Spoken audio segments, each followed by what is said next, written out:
I've spent over 40 years in the financial world, 3 decades watching people rise to incredible wealth and fall into complete ruin. I've seen fortunes built and fortunes lost.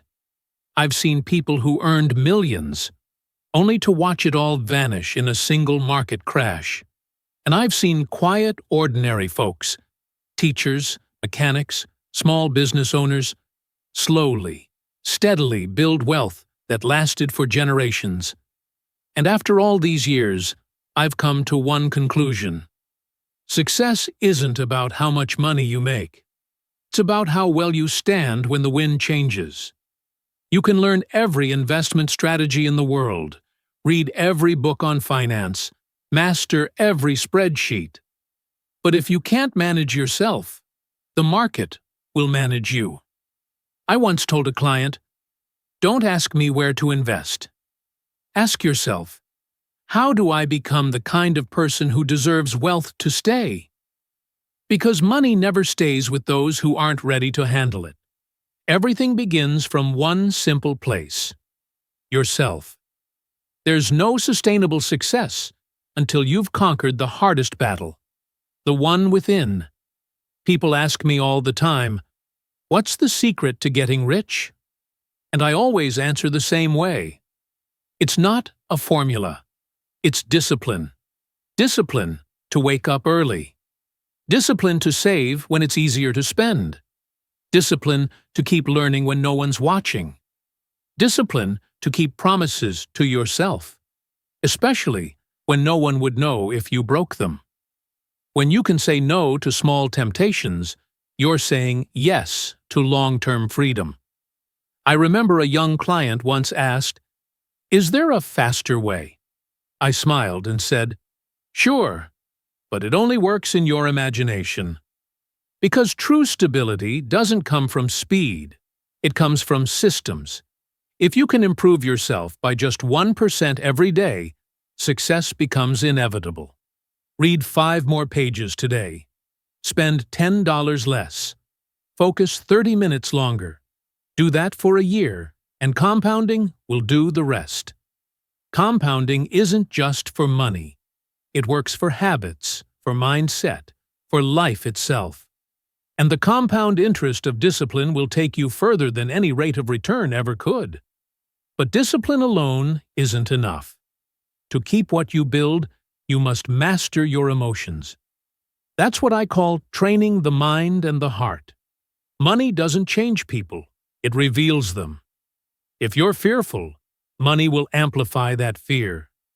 If you're greedy, money will blind you. But if you're calm and grounded, money becomes a tool for creation. Over the decades, I've learned that people rarely lose money because of bad investments. They lose it because of bad reactions. When the market turns red, they panic and sell. When everyone's greedy, they rush in. When things collapse, they blame bad luck. But luck isn't the problem. Instability is. A steady mind is the foundation of every wise decision. When others panic, you stay patient. When others doubt, you observe. When others wait, you move. Not from impulse, but from clarity. Some of the wealthiest people I know are also the calmest. They're not on social media shouting about their wins. They're not obsessed with quick profits. They've simply built strong inner peace, and from that peace, wealth grows naturally. One of my personal mantras is, learn to let go so you can hold on. Let go of your ego. Let go of your need to prove. Let go of bad investments, toxic partnerships, and the illusion that you must have everything. The smartest people I know don't hold on to everything. They hold on to what matters: peace, integrity, and energy. And energy, my friend, is the most underrated currency of all. I've seen brilliant young people burn out because they never learned to manage it. They were chasing every opportunity, saying yes to everything until they were completely drained. They forgot that energy and money behave the same way. If you leak them daily, they stop working for you. Draw your own energy map. Ask yourself, what recharges me? Learning, exercise, meditation, reading, being around good people? And what drains me? Complaining, scrolling, comparing, chasing validation. Cut the drains, multiply the sources. Because the person who manages their energy will eventually manage their wealth. And here's a truth I've learned after decades in finance. Wealth isn't about being richer. It's about being less fragile. A strong portfolio isn't one with the highest returns. It's one that lets you make mistakes and still survive. Have an emergency fund, at least 6 months of expenses. Diversify. Automate your investments so your emotions don't interfere. And ask yourself, if the market drops 30%, can I still sleep at night? If the answer is no, then you're not investing, you're gambling. And in this game, the winner isn't the smartest player. It's the one who lasts the longest. But there's another kind of compounding that few people talk about, the compounding of reputation and relationships.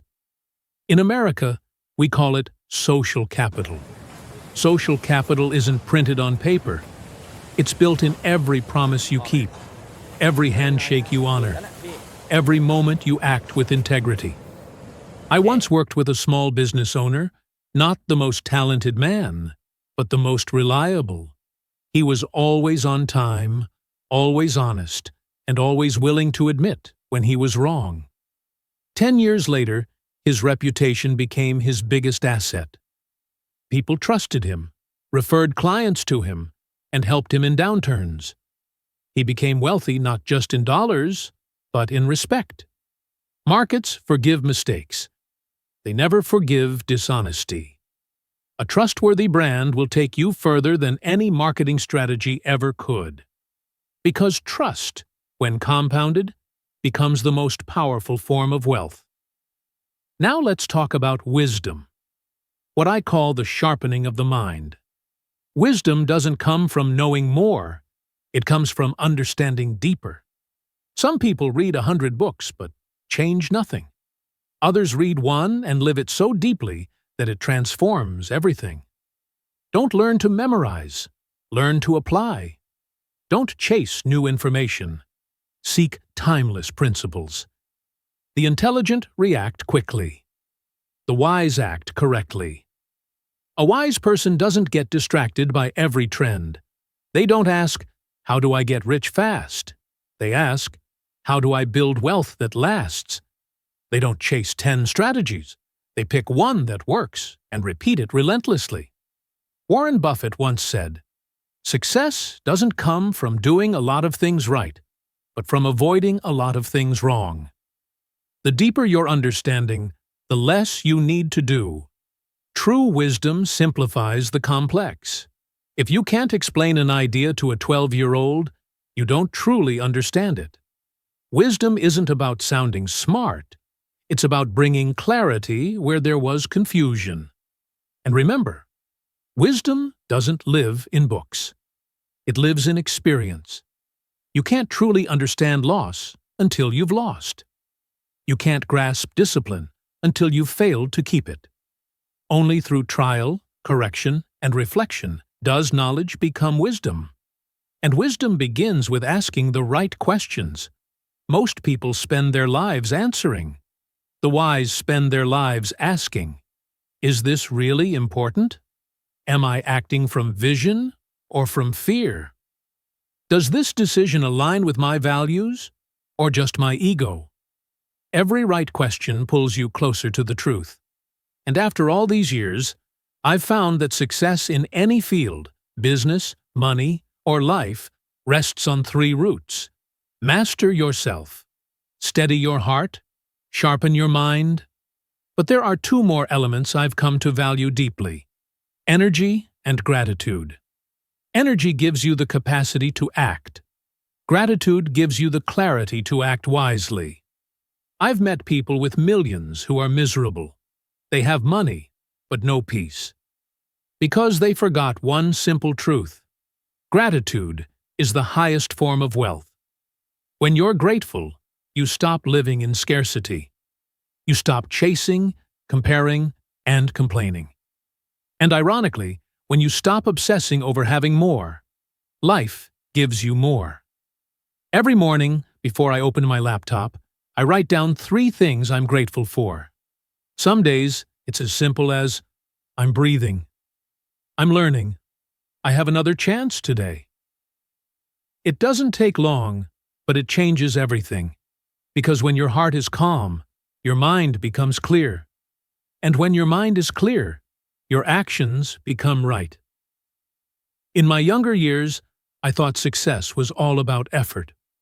But after 3 decades, I've realized effort without direction is exhaustion. Hard work without wisdom is chaos. And wealth without peace is poverty in disguise. True wealth isn't having more than others. It's having enough peace that you no longer need to compare. True wealth isn't control. It's trust. Trust in yourself, in your process, in life's timing. When you are strong within, the world around you aligns naturally. When you focus on your own growth, everything begins to flow toward you. Quietly, steadily, and at the right time. Because real wealth doesn't shout. It whispers. It doesn't rush. It endures.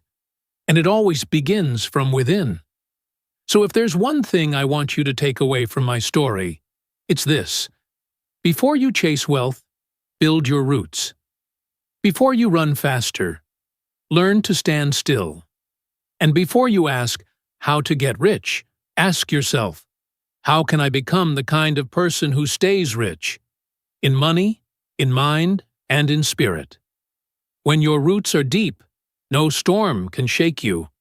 And when your heart is steady, wealth will come, not as a chase, but as a consequence.